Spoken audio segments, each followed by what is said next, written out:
Welcome to A Year of War and Peace. I'm your host, Brian E. Denton. A Year of War and Peace is a daily, year-long, chapter-by-chapter reading of and meditation on Leo Tolstoy's epic novel, War and Peace.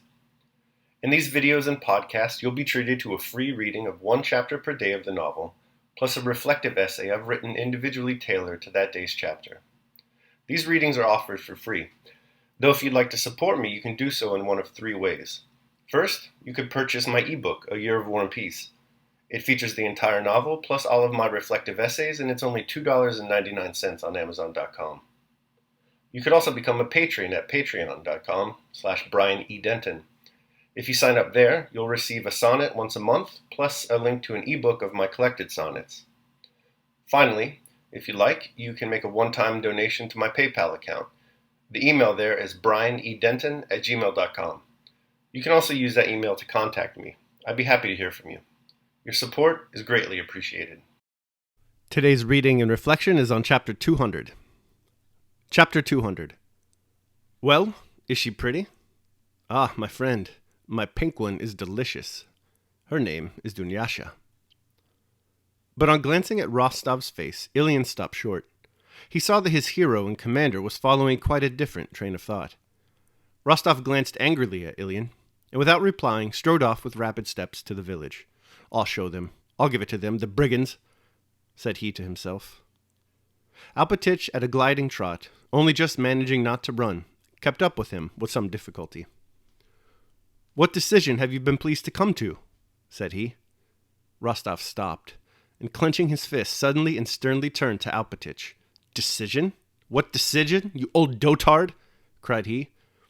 What have you been about, huh? The peasants are rioting and you can't manage them? You're a traitor yourself. I know you. I'll flay you alive. And as if on wasting his store of anger, he left Alpatych and went rapidly forward. Alpatych, mastering his offended feelings, kept pace with Rostov at a gliding gait and continued to impart his views. He said the peasants were obdurate and that at the present moment it would be imprudent to over-resist them without an armed force. And would it not be better first to send for the military? I'll give them armed force. I'll over-resist them, uttered Rostov meaninglessly, breathless with irrational animal fury and the need to vent it. Without considering what he would do, he moved unconsciously with quick, resolute steps towards the crowd. And the nearer he drew to it, the more Alpatych felt that this unreasonable action might produce good results. The peasants in the crowd were similarly impressed when they saw Rostov's rapid, firm steps and resolute, frowning face. After the hussars had come to the village and Rostov had gone to see the princess, a certain confusion and dissension had arisen among the crowd. Some of the peasants said that these new arrivals were Russians, and might take it amiss that the mistress was being detained. Dron was of the opinion, but as soon as he expressed it, Karp and the others attacked their ex-elder. How many years have you been fattening on the commune? Karp shouted at him. It's all one to you. You'll dig up your pot of money and take it away with you. What does it matter to you whether our homes are ruined or not?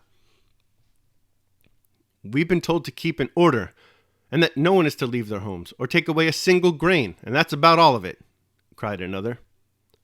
It was your son's turn to be conscripted, but no fear, you begrudged your lump of a son. A little old man suddenly began attacking Dron, and so they took my Vanka to be shaved for a soldier, but we all have to die. To be sure, we all have to die. I'm not against the commune, said Dron. That's it, not against it. You filled your belly. The two tall peasants had their say. As soon as Rostov, followed by Ilyin, Lavrushka, and Alpatych, came up to the crowd, Karp, thrusting his fingers into his belt and smiling a little, walked to the front. Dron, the contrary, retired to the rear, and the crowd drew closer together. Who is your elder here, huh? Shouted Rostov, coming up to the crowd with quick steps. The elder, what do you want with him? Asked Karp. But before the words were well out of his mouth, his cap flew off, and a fierce blow jerked his head to one side. Caps off, traitors! Shouted Rostov in a wrathful voice. Where's the elder? He cried furiously. The elder! He wants the elder! Dron Zakharich, you! Meek and flustered voices here and there were heard calling, and caps began to come off their heads. We don't riot, we're following the orders, declared Karp, and at that moment several voices began speaking together. It's as the old men have decided. There's too many of them giving orders. Arguing, mutiny, brigands, traitors, cried Rostov unmeaningly in a voice not his own. gripping Karp by the collar. "Bind him! Bind him!" he shouted, though there was no one to bind him but Lavrushka and Alpatich. Lavrushka, however, ran up to Karp and seized him by the arms from behind. "Shall I call up our men from behind the hill?" he called out. Alpatich turned to the peasants and ordered 2 of them by name to come and bind Karp. The men obediently came out of the crowd and began taking off their belts. "Where's the elder?" demanded Rostov in a loud voice. With a pale and frowning face, Dron stepped out from the crowd. "Are you the elder? Bind him, Lavrushka," shouted Rostov, as if that order, too, could not possibly meet with any opposition. And in fact, 2 more peasants began binding Dron, who took off his own belt and handed it to them, as if to aid them. "And you all listen to me," said Rostov to the peasants. "Be off to your houses at once, and don't let one of your voices be heard. Why, we've not done any harm. We did it just out of foolishness. It's all nonsense. I said then that it was not in order." Voices were heard bickering with one another. "There, what did I say?" said Alpatich, coming into his own again. "It's wrong, lads." "All our stupidity, Yakov Alpatich," came the answers, and the crowd began at once to disperse throughout the village. The 2 bound men were led off to the master's house. The 2 drunken peasants followed them. "Aye, when I look at you," said one of them to Karp. "How can one talk to masters like that? What you were thinking of, you're a fool," added the other. "A real fool." 2 hours later, the carts were standing in the courtyard of the Bogachevaro house. The peasants were briskly carrying out the proprietor's goods and packing them onto carts, and Dron, liberated at Princess Mary's wish from the cupboard where he had been confined, was standing in the yard directing the men. "Don't put it in so carelessly," said one of the peasants, a man with a round, smiling face, taking a casket from a housemaid. "You know it has cost money. How can you chuck it in like that, or shove it under the cord while it get rubbed? I don't like the way of doing things. Let it all be done properly, according to rule. Look here, put it under the bast matting and cover it with hay. That's the way." Books, books," said another peasant, bringing out Prince Andrew's library cupboards. "Don't catch up against it. It's heavy, lads. Solid books." "Yes, they worked all day and didn't play," remarked the tall, round-faced peasant gravely, pointing with a significant wink at the dictionaries that were on top.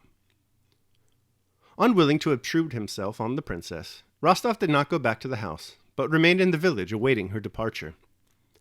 When her carriage drove out of the house, he mounted and accompanied her 8 miles from Bogachevaro to where the road was occupied by our troops. At the inn at Yankovo, he respectfully took leave of her, for the first time permitting himself to kiss her hand. "How can you speak so?" he blushingly replied to Princess Mary's expressions of gratitude for her deliverance, as she termed what had occurred. "Any police officer would have done as much. If we had only peasants to fight, we should not let the whole enemy come so far," said he with a sense of shame and wishing the subject to change. "I am only happy to have had the opportunity of making your acquaintance. Goodbye, Princess. I wish you happiness and consolation, and hope to meet you again in happier circumstances. If you don't want to make me blush, please don't thank me." But the princess, if she did not again thank him in words, thanked him with the whole expression of her face, radiant with gratitude and tenderness. She could not believe that there was nothing to thank him for. On the contrary, it seemed to her certain that had he not been there, she would have perished at the hands of the mutineers and of the French, and that he had exposed himself to terrible and obvious danger to save her. And even more certain was it that he was a man of lofty and noble soul, able to understand her position and her sorrow.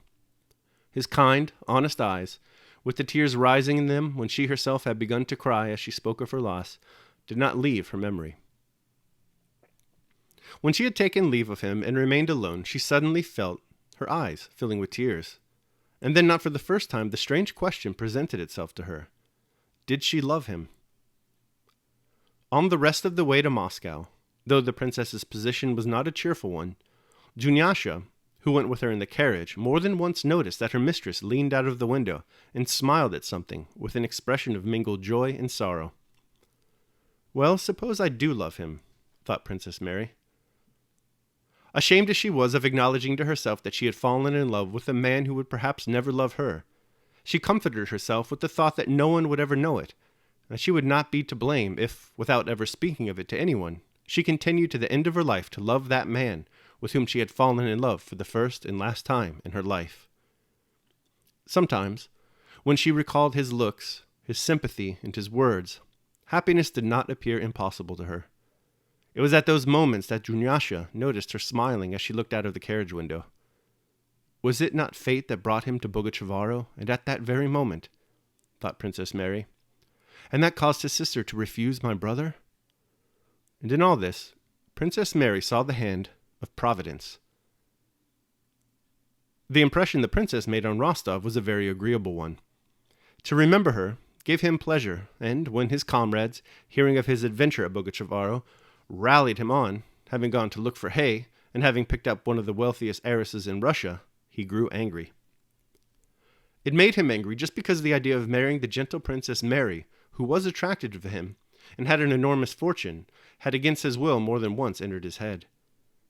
For himself personally, Nicholas could not wish for a better wife. By marrying her, he would make the Countess, his mother, very happy, would be able to put his father's affairs in order, and would even, he felt it, ensure Princess Mary's happiness. But Sonia, and his plighted word? That was why Rostov grew angry when he was rallied about Princess Bolkonskaya. All right, that concludes my reading of chapter 200. We got some drama going on. I will now proceed to my reflection on the same.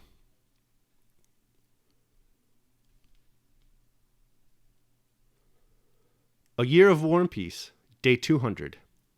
A Consciousness of Wrongdoing. In our liberal age, there is an emphasis on the moral foundations of care and fairness. This is perhaps why a common criticism of War and Peace today is that it focuses on the stories of the Russian aristocracy to the exclusion and detriment of the oppressed and subjugated peasant class. Contemporary readers, therefore, often extend a tender and caring compassion towards the peasants of the novel. But fault finds a home in even the most sympathetic of us. These past few chapters show that even the oppressed peasants can act poorly. They've essentially imprisoned poor Princess Mary and made it so she cannot flee the invading French forces. They have every right to stay where they are, of course, but they have no right to detain another. Nicholas Rostov recognizes this truth, so when he learns of their perfidy, he summons all his well-known fury and gets to work rectifying the situation. He storms the peasant gathering and demands to see the village elder. When a peasant named Karp imperiously confronts him, Nicholas smacks him into submission. The show of force is enough to send the other peasants immediately into a state of cowering submission. They apologize, admit their wrongdoing, and begin preparations for Princess Mary's evacuation. The admission of fault and seeking of atonement is a virtue. In that respect, it would have been much better for Karp and his accomplices if they had reformed freely, rather than under the compulsion of Nicholas Rostov. Daily Meditation. A consciousness of wrongdoing is the first step to salvation. This remark of Epicurus is to me a very good one, for a person who is not aware that he is doing anything wrong has no desire to be put right. Seneca, Letter on Travel. And that concludes my reading of and reflection on Chapter 200 of War and Peace. I hope you enjoyed it. Thanks so much for listening today.